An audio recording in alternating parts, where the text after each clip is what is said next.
હવે આપણો જે આજનો ટોપિક સૌથી અગત્યનો અને ટોપિક કાર્બનિક રસાયણ વિજ્ઞાનની અંદર જુદા જુદા ક્રિયાશીલ સમૂહ કેવી રીતે બને અને એ ક્રિયાશીલ સમૂહમાં મુખ્ય અણુ તરીકે જ્યારે કાર્બોનિલ અણુ હોય એ કાર્બોનિલ અણુની મદદથી કાર્બનની જે ચાર સંયોજકતા છે એ સંયોજકતાને પરિપૂર્ણ કરવા માટે એની સાથે જોડાતા કોઈ પરમાણુ કે કોઈ ક્રિયાશીલ સમૂહ કે કોઈ અણુની મદદથી આપણે અલગ અલગ પ્રકારના ક્રિયાશીલ સમૂહ બનાવી શકીએ છીએ એને આપણે સમજીએ છીએ અને આ બધા જ સંયોજનોને કાર્બોનિલ સંયોજનો કહેવામાં આવે છે કારણ કે એની અંદર કાર્બન અને ઓક્સિજન આ બંને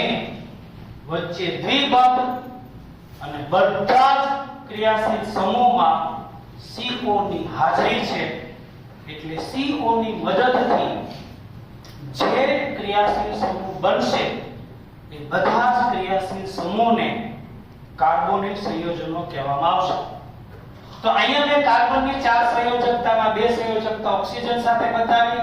અને બે સંયોજકતા ખાલી રાખી છે હવે જો કાર્બનની આ બાકીની બે સંયોજકતા હાઇડ્રોજન દ્વારા સંતોષાય તો આપણી પાસે સૂત્ર બને HCHO આને કહેવાય ફોર્માલ્ડિહાઇડ આને કહેવાય મિથેનોલ તો કાર્બનની બાકીની બે સંયોજકતા કેવી રીતે સંતોષાય છે એને આધારે તમને અલગ અલગ ક્રિયાશીલ સમૂહ બનશે દાખલા તરીકે કાર્બન અને ઓક્સિજન વચ્ચે દ્વિબંધ આમનો એક જગ્યાએ આલ્કાઇલ આવે એક જગ્યાએ H આવે તો આ છે RCHO આ છે આલ્ડીહાઇડ પણ આ એવો આલ્ડીહાઇડ કે જેમાં ફોર્માલ્ડિહાઇડ ન આવે કારણ કે બે H નથી એક R છે દાખલા તરીકે કાર્બનની બે સંયોજકતા છે એ બંને સંયોજકતા આલ્કાઇલ દ્વારા સંતોષાય અહીં લખું છું આલ્કાઇલ દ્વારા સંતોષાય તો આપણી પાસે સૂત્ર બને RC≡OR આ છે કીટોન તમે જુઓ છો કે કાર્બનની બાકીની બે સંયોજકતા આપણે બદલાવી CO એમ નામ રાખ્યા ખાલી બાકીની જે બે ખાલી સંયોજકતા છે એમાં આપણે બદલાવ કરીએ એટલે આપણી પાસે નવા સંયોજનો બને નવા ક્રિયાશીલ સમૂહ બને દાખલા તરીકે કાર્બન અને ઓક્સિજનના દ્વિબંધ આમનામ રાખીએ અને અહીંયા આપણે H રાખીએ અને અહીંયા આપણે OH કરી નાખીએ અહીંયા આપણે R રાખીએ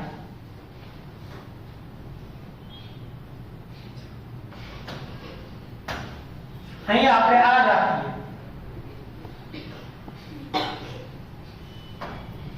તો અહીંયા આપણે R રાખીએ તો સૂત્ર શું બને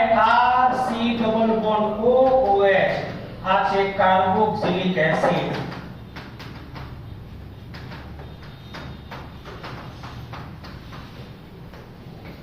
અહીંયા આપણે જે ફેરફાર કરીએ છીએ કાર્બન અને ઓક્સિજનના દ્વિબંધ તેમનું જ રાખીએ છીએ જે કાંઈ ફેરફાર કરીએ છીએ શેમાં કરીએ છીએ બાકીની બે સંયોજકતામાં કરીએ છીએ તો તમે જુઓ બે H રાખ્યા તો આલ્ડીહાઇડ એટલે ફોર્માલ્ડિહાઇડ બન્યું એક R અને એક H કર્યું એટલે ફોર્માલ્ડિહાઇડ 7 નો આલ્ડીહાઇડ એટલે કે ઇથેનોલ કે પ્રોપેનોલ બને એક જગ્યાએ R રાખો બીજી જગ્યાએ R રાખો એટલે કીટોન બની જાય એક જગ્યાએ R રાખો બીજી જગ્યાએ OH રાખો એટલે આપણી પાસે કાર્બોક્સિલિક એસિડ બની જાય તમે જોઈ શકો છો કે આ પ્રકારે આવા તો ઘણા બધા સંયોજનો બને છે પણ આ પ્રકારે તમે કાર્બન ના દ્વિબંધને એમનું રાખી અને એના સ્થાને તમે જુદા જુદા પરમાણુ કે ક્રિયાશીલ સમૂહ જોડો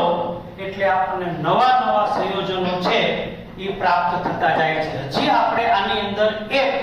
ક્રિયાશીલ સમૂહ આપણે ઉમેરવાનો છે એ ક્રિયાશીલ સમૂહને આપણે ઉમેરીને હજી આમાંથી આપણે બનાવી શકીએ તો આપણે બનાવવા પ્રયત્ન કરીએ તો અહીંયા આપણી પાસે ફોર્માલ્ડિહાઇડ બન્યું ફોર્માલ્ડિહાઇડ 7 વાળું બન્યું કીટોન બન્યો, કાર્બોક્સિલિક એસિડ બન્યો, હજી આપણે એસિડ ક્લોરાઇડ બનાવી શકીએ, હજી આપણે એસિડ એનહાઇડ્રાઇડ બનાવી શકીએ. તો એ આપણે કેવી રીતે બનાવી શકીએ એને આપણે જોઈએ. તો કાર્બન અને ઓક્સિજન વચ્ચેનો દ્વિબંધ એમનો અહીંયા તમે R લ્યો અને અહીંયા Cl લ્યો એટલે તમારી પાસે સૂત્ર બને RCOCl. આને કહેવાય છે એસિડ ક્લોરાઇડ.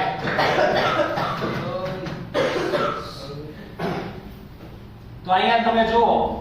કે એક જગ્યાએ R રાખ્યો, એક જગ્યાએ Cl રાખ્યો એટલે આપણી પાસે બની ગયો RCOCl.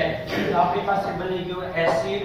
ક્લોરાઇડ. એવી જ રીતે તમે કાર્બન અને ઓક્સિજન વચ્ચે દ્વિબંધ એમનો રાખો, અહીંયા R રાખો અને અહીંયા OCOR કરો. આ OCOR તમે અહીંયા જોડ્યો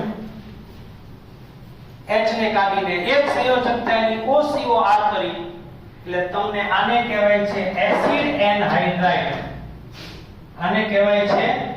એસિડ એનહાઇડ્રાઇડ.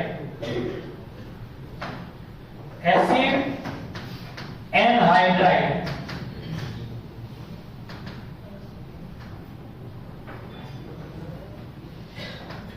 તો અહીંયા તમે જોઈ શકો છો કે કાર્બન અને ઓક્સિજન વચ્ચે દ્વિબંધ એમનું રાખ્યા, બાકીની બે સંયોજકતા આપણે બદલાવી તો આપણે જુદા જુદા ક્રિયાશીલ સમૂહ મળ્યા. તો આ રીતે આપણે કાર્બોનિલ સંયોજનો ના બધા જ ક્રિયાશીલ સમૂહનો અભ્યાસ કરી શકીએ. તો સરસ મજાનો આપણે આ ટોપિક સમજ્યા. રેડી? સમજાઈ ગયું બધાને?